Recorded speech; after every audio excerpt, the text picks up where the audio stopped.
আপনার ফোনে যদি অতিরিক্ত নোটিফিকেশন আসে কিভাবে চিরতরে বন্ধ করে দিবেন, মানে আজকের পর থেকে আপনার ফোনে আর নোটিফিকেশন আসবে না।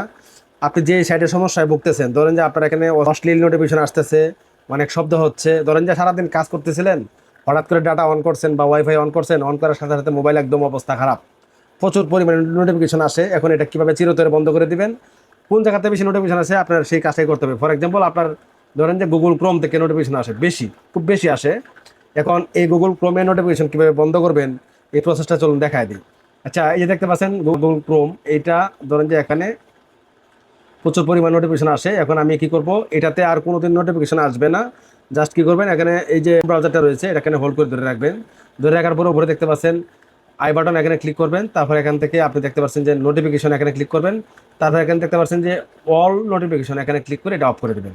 ব্যাস, এই ক্রোমে আর আজীবন কোনোদিন নোটিফিকেশন আপনার এখানে আসবে না। ধরেন যে আপনার এক্সাম্পল, আপনার মোবাইলে টেলিগ্রাম আছে, এখন এটাতে নোটিফিকেশন আসলে প্রচুর শব্দ হয়, বারবার টুট করতে থাকে, আপনি বিরক্ত বোধ হন, তাহলে কি করবেন, এটা নোটিফিকেশন বন্ধ করার জন্য টেলিগ্রাম অ্যাপসে হোল্ড করে ধরে রাখার পরে এখানে দেখতে পাচ্ছেন আই বাটন, এখানে ক্লিক করবেন। যা সেখান থেকে দেখেন এটা আমি কিন্তু ব্লক করে রাখছি, ঠিক আছে, অফ করে দিছি। আর এখানে দেখাচ্ছে ব্লক, ঠিক আছে, এই দেখেন এটা কিন্তু ব্লক আছে।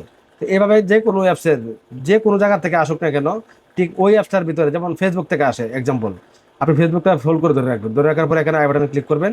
বাস, এখান থেকে এই যে নোটিফিকেশন এলাও, জাস্ট এখান থেকে উপরে সুইচটা খালি বন্ধ করে দিবেন, বাস আপনার কাজ শেষ। এখন দেখেন, আমি যদি এখানে এই দেখেন নোটিফিকেশন ব্লকেড, ঠিক আছে। এই জন্য যে কোনো অ্যাপসের, ওয়েবসাইটের, ব্রাউজারের, যেমন আরেকটা অ্যাপস আছে শেয়ার ইট, এটা প্রচুর পরিমাণ নোটিফিকেশন আসে, এটা থেকেও আপনি মুক্তি পেতে পারেন সেম সিস্টেমে। আমি জাস্ট এটা অফ করে দিচ্ছি। এই যে শেয়ার ইট, এখানে হোল্ড করে ধরে রাখবো, আই বাটনে ক্লিক করব, এখান থেকে এই জন্য ওপেন নোটিফিকেশন, জাস্ট এটা অফ করে দিব। এই তো কাজ শেষ। এখন থেকে কিন্তু আর কোনোদিন আপনাকে কোনো নোটিফিকেশন বিরক্ত করতে পারবে না। ভিউয়ার্স, এই ছিল আজকের ভিডিও। আশা করি আপনার উপকারে আসছে। যদি উপকারে এসে থাকে আমাদের চ্যানেলটি সাবস্ক্রাইব করবেন। ভালো থাকবেন, আল্লাহ হাফেজ।